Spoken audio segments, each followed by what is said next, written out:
Welcome to the Coach Barnabas podcast.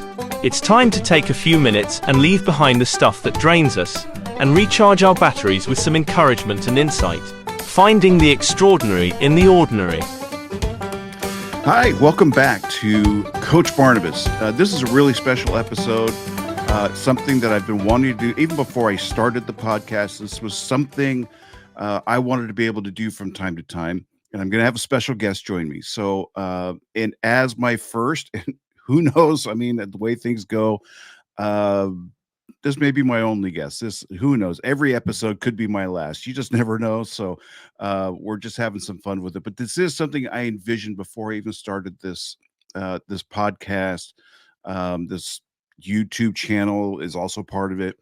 Was to have opportunities to speak to people I know, maybe even people I don't know very well, and invite them on as guests to be able to share their story. And hopefully that would also serve as an encouragement to you as they share their story. You're hearing from me a lot, and I don't claim to have any certain expertise or anything. I'm just kind of sharing from my heart and sharing from my life's lessons and stories, things I've picked up along the way. But you know what? I don't want to be limited. I don't want you to be limited from just the stuff from my own life. But there are people who have invested in my life, who are one of the stones that make up, who I am. And the gentleman I'm about to introduce to you is one such person. Somebody I met. I went to Bible college. I went 1 year. I went to college, and in that short period of time, I made a lifetime friendship and brother who is going to be joining us here in a moment. And I'm really excited to introduce you to him.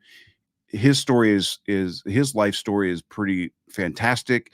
I always thought I had kind of a Forrest Gumpian life, and I think my friend here, who will be joining us in a second, has an even greater story in terms of things he's done with his life and things he's doing. He's a very creative individual, very intelligent, and sad to say, way more handsome as well. So, so without any further ado, let me introduce you to my dear friend. This is Len Banks. Hello, Len.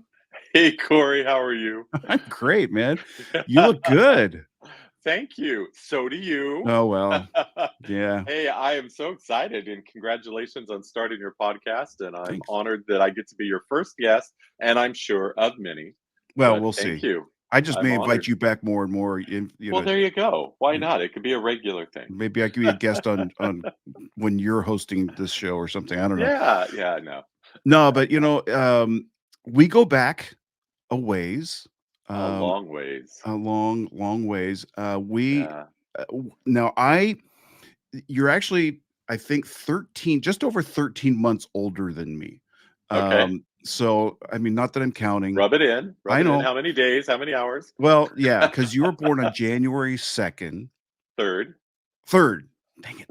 Third. Well, I'm not, yeah. So I guess Now that your audience knows my birth date, I expect gifts. So yes. there you go. Well, Cards and gifts. next gift year. Cards. But I was born at the tail end of February, the following month, but a year later. Yeah. So I won't go into years. Although I did notice that, I don't know why you chose this, but in looking at your Instagram handle, that Oh, yeah, 1964, I'm guessing those are the last four digits to your social security number, because Yeah, it that's can't it. Yeah. possibly Yeah. be. I know. No, that's my birth year. Isn't that crazy? Yeah. It's Yeah. insane. But yeah. So at any rate, and I'm using this this whole thing, this website I'm using to host this is very new to me. So now that Mhm. I've put that, okay, that's how I make it go away. Yeah. It's like I don't necessarily want to have your Instagram handle there the whole Yeah, we show. don't want up there the entire time. But yeah, I did notice that 1964. Yeah, that's got to have some hidden meaning that can't possibly have anything to do with our age. It certainly can't be my age because I do not look that old. No, I agree. Diane tells me I do. Diane's my wife. She says that I look much older than her, and she's ever so slightly older than me. But I had somebody the other day shocked that I'm 60. Shocked that I was 60. They thought I was only 50. And I said, God bless you. Right? But I don't care. Yeah, I went into Yeah. there's a grocery store that's literally 100 yards down the street this way. and I went in there on a Wednesday morning to just grab some snacks. There's a lot. I love fruit. I cannot get enough fruit. So I was Oh, loading up on some fruit, and the lady looked at me. She goes, you can't be 60. You're not 60, are you? And I was like, well, thank you. No, not yet. I feeling, but what I didn't realize is that they have a senior discount on Wednesdays. oh, I could have oh, gotten like okay. 10, 15% off, but I didn't feel justified in lying or taking Yeah. advantage. I did enjoy the fact that I still have 300 and some odd days before I hit that plateau. I didn't Um, realize I was eligible for you grocery are, store discounts. yeah. Wow, I need to find what grocery store has those. Yeah, well, my in-laws, are eager to point out the places where I can start getting discounts, Okay. shortly. Actually, I think there's some that are even 55 plus, whatever, Yeah. but, I'm not ready for that yet. When I got my first No. AARP thing in the mail, Yeah. that was too soon. It's Yeah. never Yeah. so No. but we digress. But we have Yes, we known do. each other. In fact, let me go ahead and share this, since I did discuss it with you earlier. This is a That's a picture of great, us. great picture. This was your graduation day from college, Yes. and me with my slick aviator glasses. Yes, you're looking sharp. I was That's looking sharp, all suited feathered up there. hair. Yeah. Well, the fact that I had hair, Yeah, let's talk yeah. about that for a moment. I have some Um, hair under that cap too, but yeah, yeah, but not anymore. I'm more surprised. Despite the look on your face, I was not goosing you or doing anything of the sort. You just I don't really I've never understood that facial expression low these many years. But that was a The person great, on the great other side may have been. that could although his left hand is on your shoulder, so unless he had like, Yeah, you well, that's know, true. I don't know. Who knows? I Maybe the cameraman said something, so who knows? could be anything could have Yeah, happened. That was a great, great day though. it was. So and shortly after that, you got Yeah. married? Yeah, just a few months. Yeah. Yeah. So, Graduated in May, married in August, off to grad school after that, and started a whole life. It was a right? wild time. Yeah. Now Yeah. see, now to go back, we got acquainted, through singing together Uh-huh. in our school, singing group called the Ambassadors. Mhm. So you're a tremendous vocalist with a great bass Oh, voice, well, you're baritone one to voice. talk. Thank you. You have a beautiful voice yourself. Ah, Do you nah. sing much still? Not No? really. No? I stepped Yeah. away, and Yeah. honestly, yeah, I miss it. There are elements I miss of it, but at the same time, it's gotten me to it's opened doors to doing new things, which Yeah. for Yeah. and this is part of it. This is honestly not that I anticipated that, so I'm gonna step away from that to do this, but Right. I felt like I was entering a new chapter, and I haven't like completely like detach myself from it. I'm still open to doing it. It's not that, but I was the worship director at my church, so I was up Right. there every week and everything. Right. I stepped away from that and to allow basically a new generation, and probably more honestly, he's probably two generations behind me. Um, and it's been great. So Yeah. and I know I did the right thing, and at the same time, it's like I'm not dead or anything like that. If they ever ask me to come back, which they rarely do, I don't know if that means anything. I don't know if I should be No. offended. No. Don't No, be. I'm not at all. Yeah. Yeah. I No. just sing congregationally, and I was at my previous church pandemic season. Mm, They had me on stage at the worship team because we're more concerned about bringing volunteers in. But other than that, I don't do anything yeah. presentationally. No, one of my favorite Len Banks stories though, went from that era. Oh, okay. No, come on. Well, there's a couple things there, but You as know a far lot of things, so I don't know what we're gonna yes, this bring is out. true. No, You but probably one of my remember more than I do too. but this one you'll remember. This one will Okay. stick in your mind. From a performance standpoint, and I hate to use the word performance, but basically Yeah, on stage versus tour right. life. Um, but an on stage favorite memory of mine, and maybe you could tell some of the backstory, was we had this was a Sunday, so we did a morning service in one church and an evening service elsewhere later Okay. that day. And you had left behind your suit Yes. at the place where we were in the morning, and we didn't realize until we arrived to the place we were singing that evening that it was not there.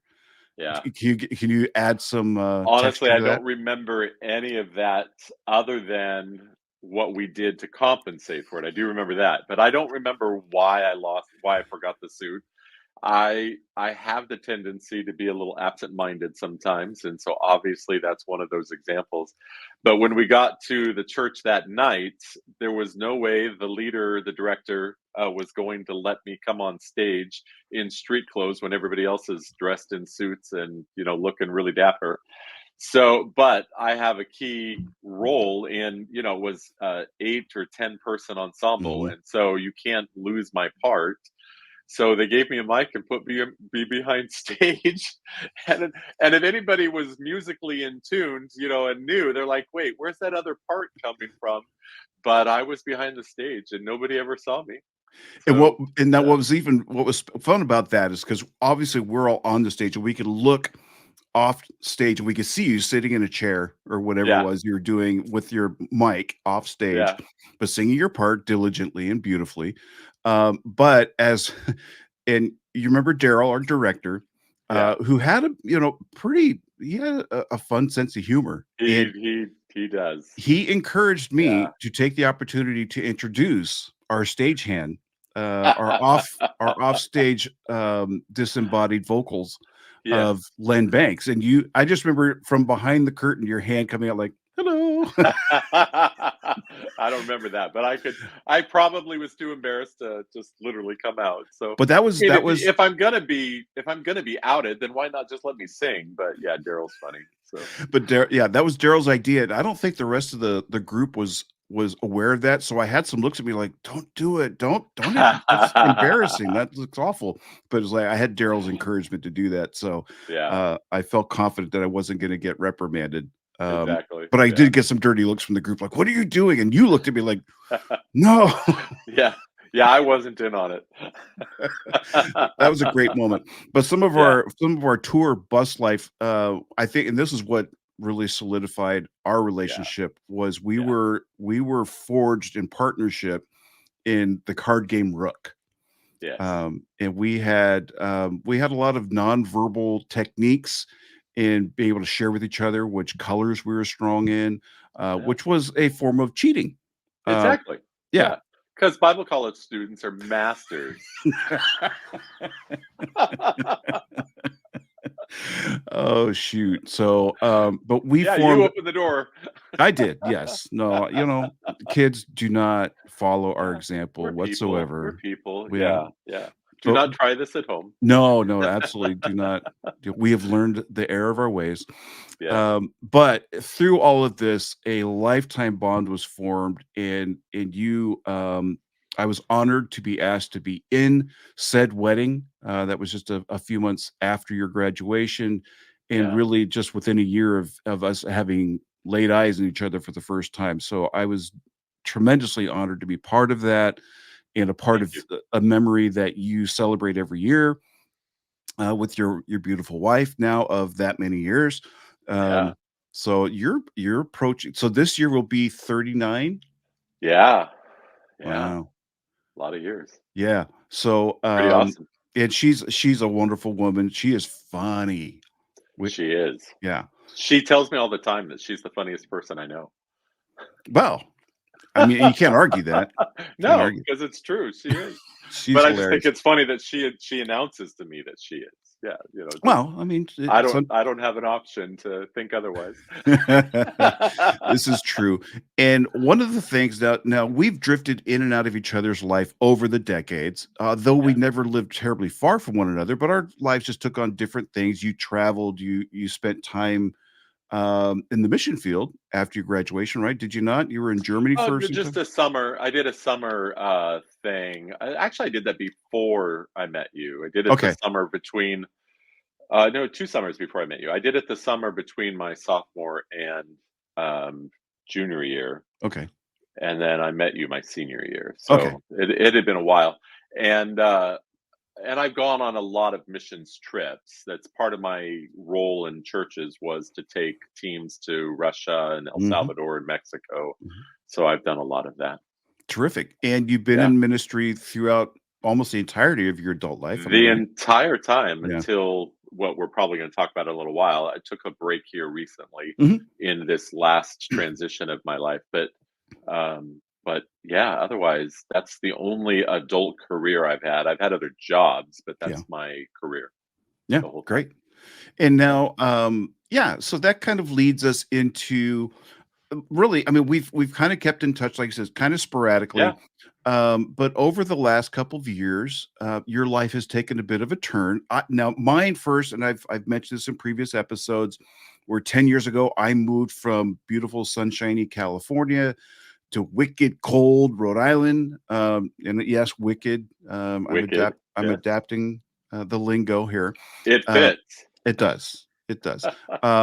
But yes, I moved to Rhode Island 10 years ago. And then about 2 years ago, you made the decision, the leap to make a cross country life change of your own. Yeah. So I don't know to what extent you want to go into what led up to that, what Yeah. precipitated that, what inspired that, and what what your objective was going into it. Because we all have this is what I want to achieve. This is the impetus behind the going, and then it works out just like that, right? Yeah. Exactly. Everything's just laid out without any issues. It's just, yeah, no, it wasn't like that. But yeah, no, I'm happy to share. Um, yeah, so we were at our previous church for nearly 21 years, and beautiful church in a great town in California, San Francisco Bay Area on the coast. Really had a good run there. Um, but 21 years is a long time, and there were just seasons where I felt like maybe God wanted something different, and but doors never opened, and and I just was feeling a lot of angst about wanting to do other things. As I was approaching my 50s, and then looking like, okay, I'm going to be here into my 60s, and part of me thought, well, God just has me retiring here, and this is going to be what happens. But it just began to be increasingly more difficult, a lot of factors, and I don't want anybody to read anything into it. Life is never just simple and clean, and there's only one reason. There are just lots of reasons that begin to lay out, and it became more difficult to stay than it did to put up with the difficulty. Mm, And so the pandemic really was finally the final blow for a lot of things that happened both within our church and our staff dynamic. Diane's and my desire to branch out and do something different. The reality of seeing so many people passing around us, and struggling by passing, I mean dying during the pandemic, and you just begin to realize, what is it you want your life to be? Is mm. this all there is? And we saw a lot of people were making shifts all around the country, and of course mass exodus from California, and that's part of it too, is that we were in the first county to shut down in the country, and we were in the last county to open back up. I did It not know was a that. challenge. San Mateo County and Santa Clara County were the strictest of all places in the country. And it was a challenge to do ministry, to work as a church, work at a church. And at the very beginning of the pandemic, I was not excited about the pandemic, but I quickly had this sense of what God could do. That there was this idea that he was shaking up his church, and the world, the whole globe was being just sort of off kilter, and just kind of transitioning, and the fear was causing people to potentially seek him, and I thought, oh, wow, God is shutting down the church building and forcing us to get out to where people are hurting. And this is an opportunity for revival and transition to take place where God's people can do some incredible things. And I'm going to use the word revival. The potential of revival was there. And early on, I just saw that happening, and I was excited, and we were praying for that. And we were having people that I knew in New York accept Christ because it was really challenging there.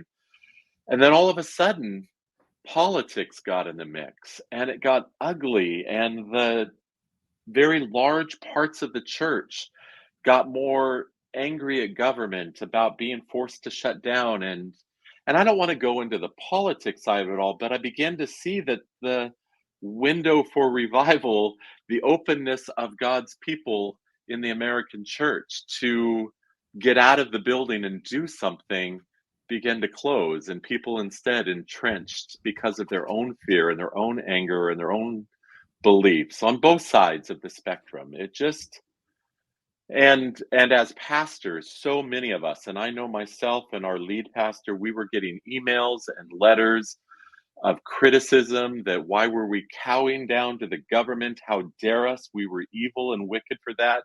And on the other side, how would you even consider about opening up and doing outdoor services even? Don't you care for people? And from both sides of that, pastors were just getting beat up.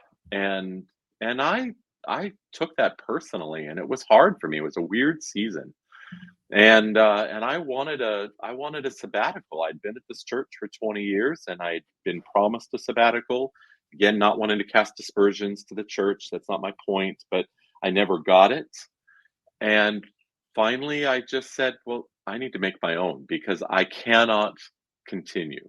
When we did open back up, I was spent. The pandemic's time, I was working harder than ever. I took our church was not online, took it online. We had daily videos I was posting on our channel. We had the weekend services. Had built a full streaming system from the ground up. We did not miss a single Sunday of presentation because of some skills that God had given me in video editing and then eventually into streaming. And so we were able to serve our community, but by the end of it, I was spent. And I didn't see that a sabbatical was going to happen. And I said, well, I'm out of here. And that was hard for us because at that point there was a part of me that says, okay, am I forcing God's hand? Am I violating his will? Does he really want me to leave? And will he honor the fact that I am leaving? And so I just jumped off a cliff. And the reality is, you hinted at the question, how did I go from California all the way across the country, not just to another city, is the way churches work. And you don't stay in a town usually when you stop working at a church. You usually have to move. And usually a pastor is called to another church before they choose a town to go to. Well, I needed a break. I needed a sabbatical time. So I didn't have a church to go to.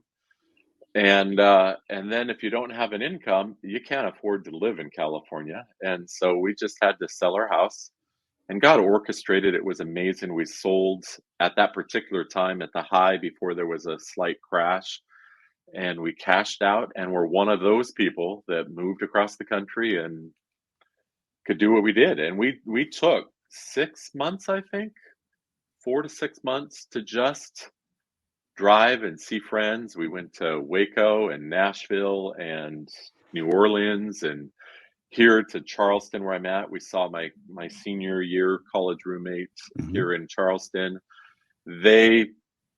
They'll take credit. Phil's my friend, Phil's wife, Kim, will take credit that she's the reason we're here. She probably did pray a lot, and she was part of God's plan, definitely. But they begged us to stay, and we're like, no. We had intended to go to Orlando because we needed an income. What would we do? And so we thought during the pandemic, we started a YouTube channel, which we could talk about if you want a little bit. But we thought, what are we going to do? We're stepping out of ministry. Well, let's go vlog Disney because we like Disney, and we had this channel going, and that was part of our content. And we thought, well, let's make a go of it. But we landed here for a couple of weeks in Charleston and fell in love with the place, but still had no intentions or consideration at all of staying here. Went down to Orlando for a month, and during that time we saw you and Sarah, and so that was wonderful. But we put offers on houses and tried to get a job, and nothing fell through. And we were only 2 weeks into it. It's not like we don't have this ability to stick it out, but we discovered pretty early that, you know what, if God's not opening doors right away, and we decided we didn't really like it. I mean, Mm, Orlando's a great place to visit, and if you've got the right job and can live in the right neighborhood, it's fine. But otherwise, it's kind of a gritty, busy, urban environment, which is not what we wanted. mhm. And Charleston, on the other hand, is kind of this gentle, southern genteel, and it's just a really neat place. And so we called our friends and said, okay, we're going to move back. Find us a house. And they did. And they toured the house on our behalf with FaceTime video, and we put an offer and got it. We're like, well, I guess we're going to Charleston. And and it still was 8 months after we got here before a church opened up. So a lot of mental, spiritual wrestling going on with me. It's like, again, did I miss God's call? Did I give up on his call? Did I violate something? Did I disobey? But I just kept coming back to the principle that God's will is less prescriptive and more descriptive. There's a lot more latitude and willingness that if our heart is to honor him, then he'll be pleased in what Mhm. we do and he'll bless what we do. We're not, most of us are not a Moses or an Isaiah, with a very purposeful cog in a wheel of grand, time. Most of us are much smaller than that. and and so he blessed, and we had this sort of, I'm going on long here, but we had this sort of line. We wanted to write the look at, if our life was a movie or a book, we wanted to rewrite our last chapter, Mm, of course with God's leading, mhm. not absent of God, but with God's leading. We wanted the final chapters of our book and our movie to be different, and so we began to lay out a different path. And in Waco, we visited. When you're in Waco, you got to go visit the Chip and Joanna Gaines empire. And when we were there, we found this metal plaque that said, "And they built the life they loved."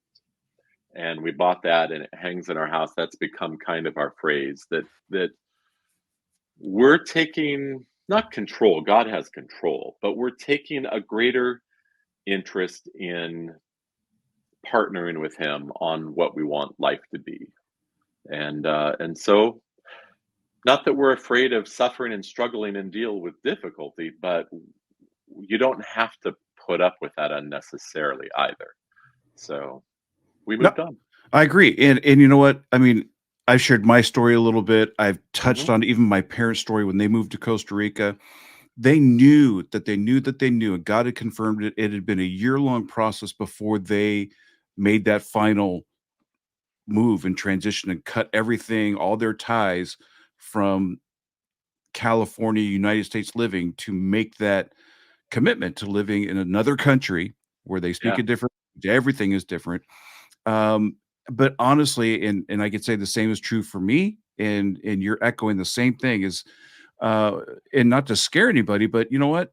When you are following ultimately what you're doing is pursuing what this next stage in our lives and trusting that God is leading us in that he is there's a purpose behind all of it.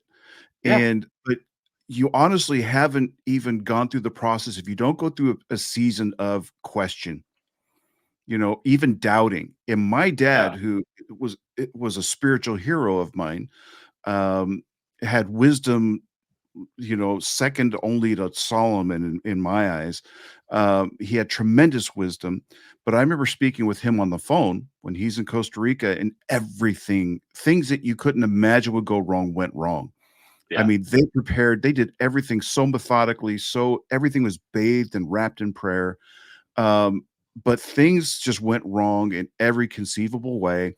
And I remember my dad in a one of a kind, once in a lifetime moment of utter transparency and doubt and question, confessed to me that I'm really questioning if we did the wrong thing. yeah, Or is this not what God wanted? And in this rare moment of role reversal, it was me who was counseling him and yeah, reminding him of, what God had promised them, what God had showed them, reminding them of all the things that that proved to them that they were doing the right thing. It was up to me to kind of remind them of these things and lift him up.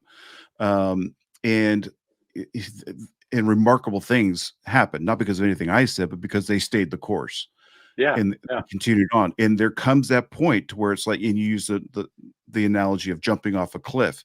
Once you make that jump, there's really no reversing it. There's no turning No. back once you've No. made You that. could scramble back up, but it don't work. Yeah, I mean that only works in like Looney Tunes cartoons. Yeah. Exactly. But in real life, it's not feasible.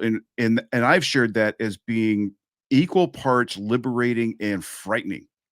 Yes. It's liberating because it's like, okay, here we go, and there's no turning back, and just say, okay, God, I have no other choice than to completely 100% rely on you for Yeah. everything. When you're in a Yeah. place where you have, and I frankly have learned that even when the seas are calm, if I don't have that sense of complete reliance, of complete trust, of complete dependence on Him, even I want to live in that place.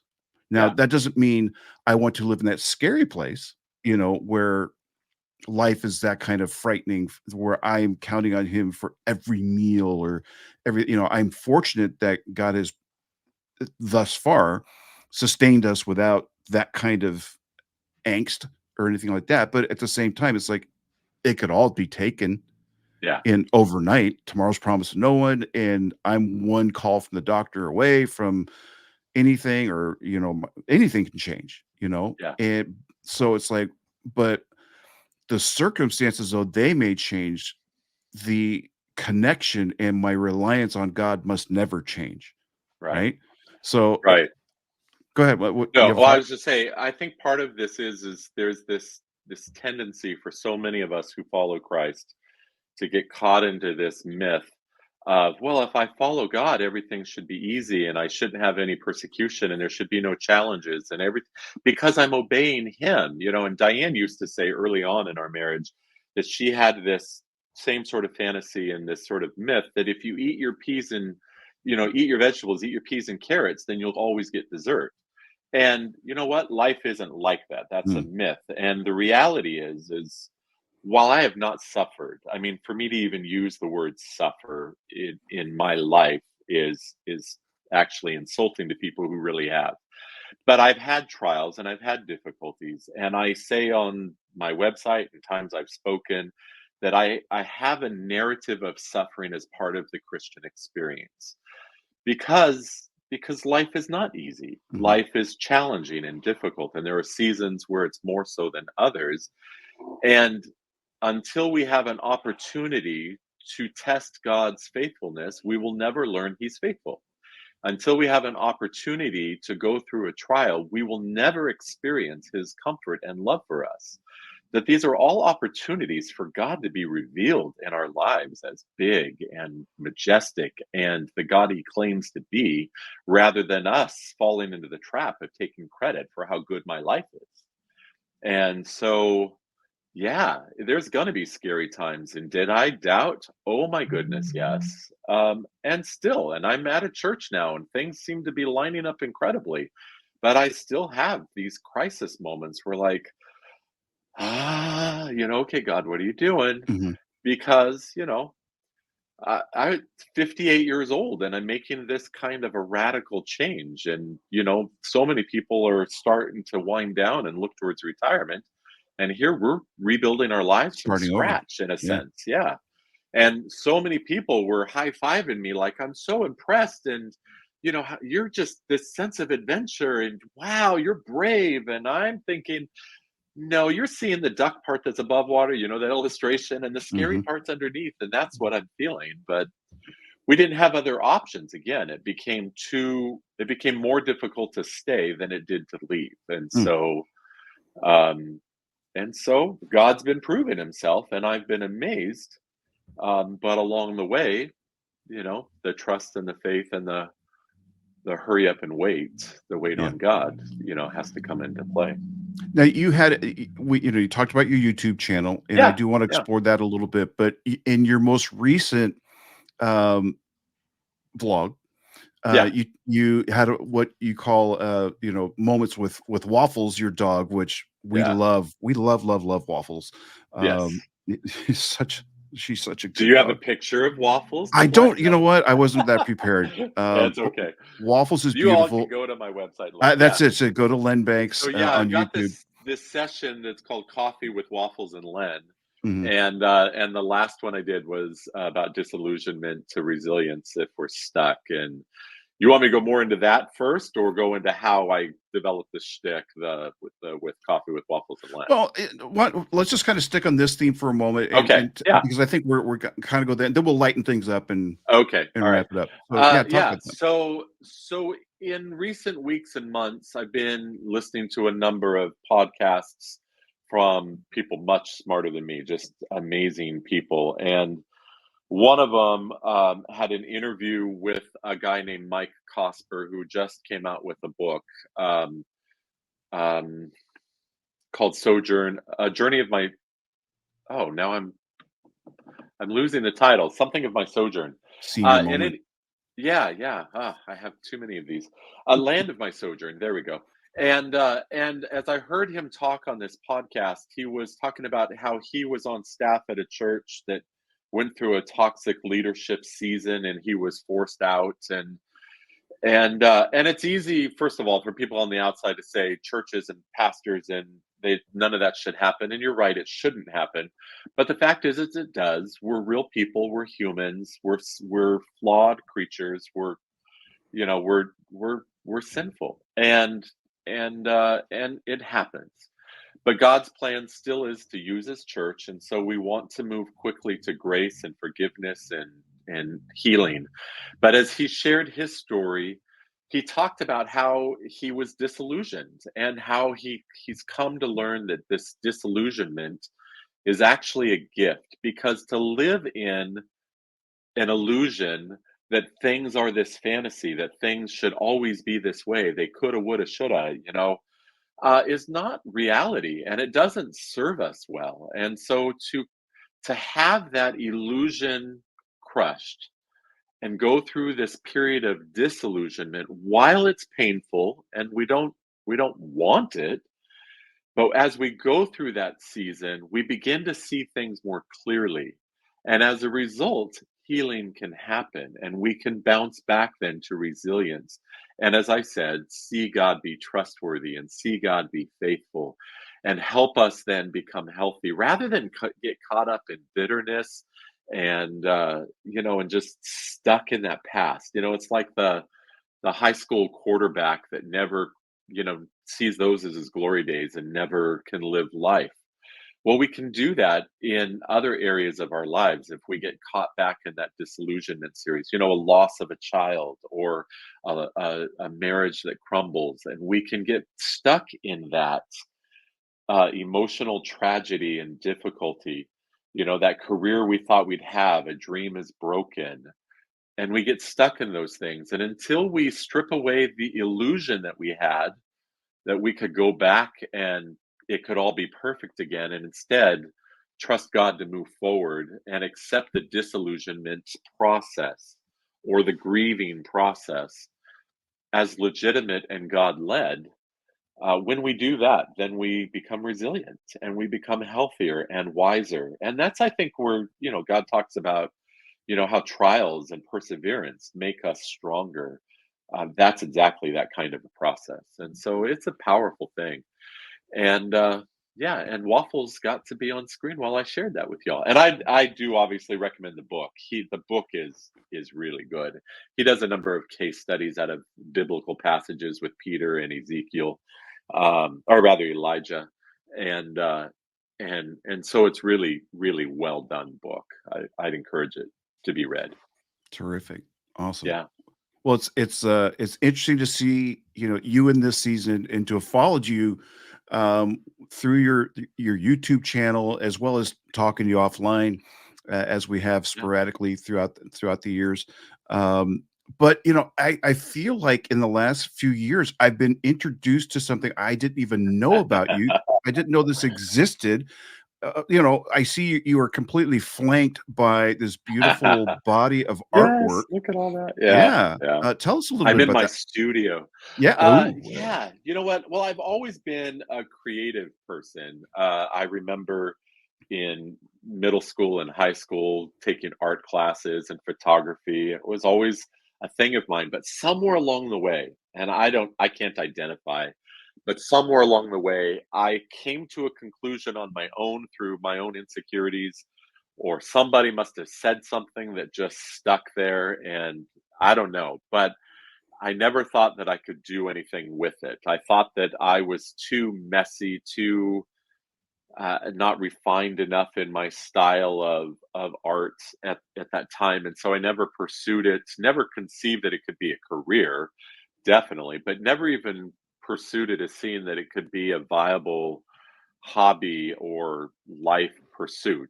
I have a cousin who's a fantastic artist, and likely I compared myself to her unfairly to her and to me. And I did that. I grew up with a lot of insecurities, but even in college, and I don't know if it was the year you were there, but I remember I did used art to help be part of some celebrations, for homecoming, help paint murals with another fellow student, and so I loved creativity. I did singing, as you know, and such. So creativity has always been part of my life. I love cooking and love the creative side of tech. And all through my career in churches, early on, I took up graphic design. And so I did all of our branding and logos and, room environment spaces and interior decorating. When I was a kids pastor, created these environments. So creativity is always there, but specifically to the watercolor, that happened. Oh, it's been, I think, 5 years now, 5, 6 years ago now. I was with a group of friends in the church as this one lady, Laura, she'd had a group of people over and she called it Bad Art Night. And she said, don't come expecting to produce good art. Just come knowing that it's going to be bad so that you have no pressure to do it. Just enjoy. And in community, we all sat around tables. And I made the mistake, not really, but I made the mistake of saying, someday I'd like to watercolor paint. I've always loved watercolor. And so around this table were a group of some pretty accomplished artists, and they said, "Oh no, no, no, no! You can't get away with that. There's no saying someday. You need to do it." And so another lady that was there, she gave me some. A week later, she gave me some brushes and some paint and some paper, and said, "Start." And I played around with it at my kitchen table and tried some stuff, and I thought it was horrible. But I showed it to these group of ladies, and one of them just really great words of encouragement. Laura just had such a encourager, just built me up, and said, "You've got some potential there." And so she said, "Keep doing it. Maybe get some, better supplies." And I watched some YouTube videos. YouTube's awesome. So I watched some YouTube videos about how to get started. And very quickly I skilled up in a way that all these different artistic friends of mine said, okay, you're already, a few months into this better than I'll ever be. You need to pursue something here. And so I started watching more videos and practicing more. And I mean, I have a long way to go on this artistic journey, but somewhere along the way, people started saying, then, well, can I buy some of it? I'm like, are you kidding me? And so I've sold art now, and I've got a website where, I have a gallery and a shop, and have been in a few festivals. I had a couple pieces. I didn't win in these, for lack of a better word, competitions. They weren't competitions, but they were art shows where you have to be juried, you have to be judged to even get included in the art show. And I've had a couple pieces early on that were accepted into some gallery shows. And so, yeah, I've just pursued it and really enjoyed it, and like doing other medium as well. I've done some lino cut, and I'm trying to branch into oil painting here as well. But watercolor is more challenging than oil painting, so I'll be taking a step down to do oil painting. I'm joking, but yeah. So yeah, so I love it. I love it. And as I say I have an artist statement. When you when you are in a show, they want you to make a couple paragraphs to explain your point of reference, who you are as an artist. And so I attribute it entirely to God that in my earlier years, when you knew me and early on, I was just too much of a perfectionist to ever think that being doing watercolor where you have to control, to try to control, you can't control watercolor. It has to flow. That is the nature of that medium. And to be loose, I love impressionism, to let it go and to not be, sort of architectural linear, was my early years. And I always, when I draw, I'm a messy drawer, but it leans perfectly into the contemporary style of impressionistic art. And when I did some of those drawings early on, people were saying, I realized that what I thought was my disqualifying attribute of art, being messy, is actually what is preferred for the style that I can lean into and grow in. And I'm realizing that God's actually taken me on this journey of letting go of some of my unnecessary perfectionism and this beating myself up for not being precise enough, and instead lean in and relax and just enjoy the freedom. And you could then apply that into all my life, everything. Just relax, dude, calm down, don't get so worked up, and just let things flow and be comfortable with that. And now, do you find anything therapeutic, Oh yeah. or even as almost like as an act of worship when you're creating like this? Yeah, so a lot of people like to actually do their art in a studio, and I have a room set up at our house where I can do that. But I really prefer to get out in nature to what they call plein air painting.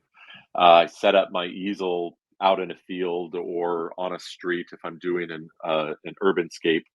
Um, but for me to be immersed in the environment is this real letting go.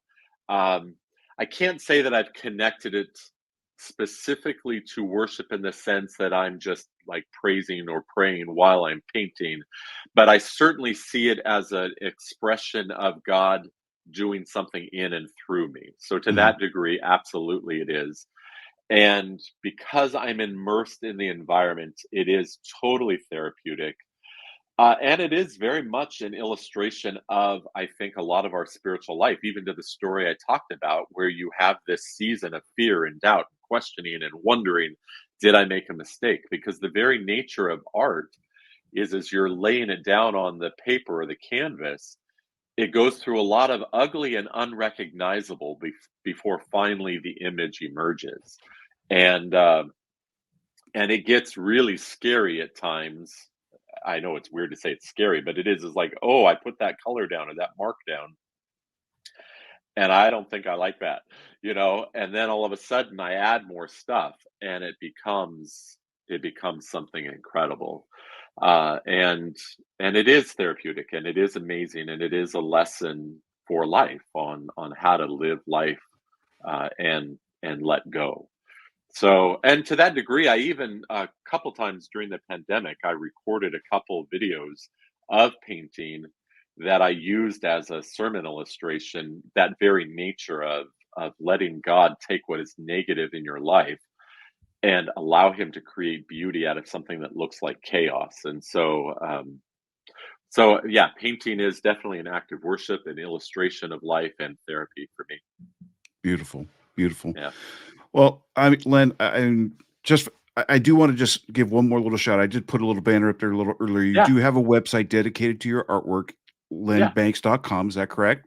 That is, Okay. yeah. And just for the sake of time, I won't walk people through, but what are some of the things folks can find there when they check it out? Well, I just have a gallery of art that I've done on one thing, on one of the links, and then on another link there is a shop where you can buy, cards and prints and originals, and then for a lot of there is another link where you can go to. Originally, the site started as a blog where I could just share thoughts and post, things, and ultimately it morphed into my art site.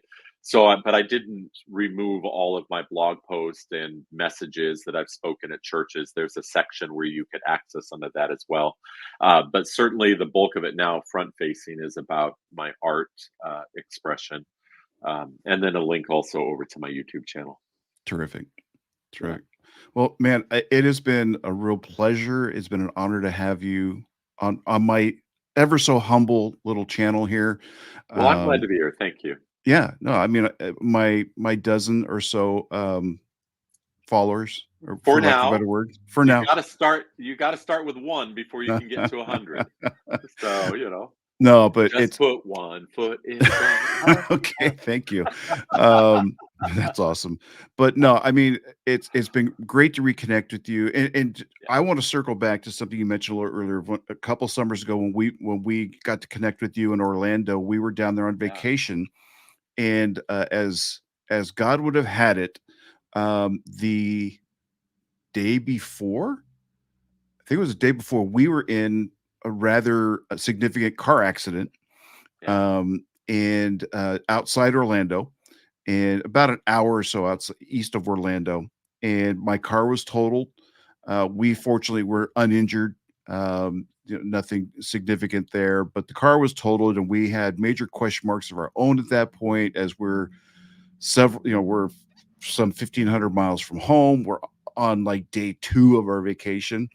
A lot of questions, and even as we're stuck on the side of the road, and somehow I think I texted you or something, and I don't remember what all transpired there, but you offered to come pick us up off the side of the road and to help us out, and we ultimately were a few days later able to connect with you in person and spend some time with you, and to say that in the shadow of going through that experience, to see how God orchestrated everything, because we went from there to the Gulf Coast and spent just some therapy time bobbing in the Gulf of Mexico.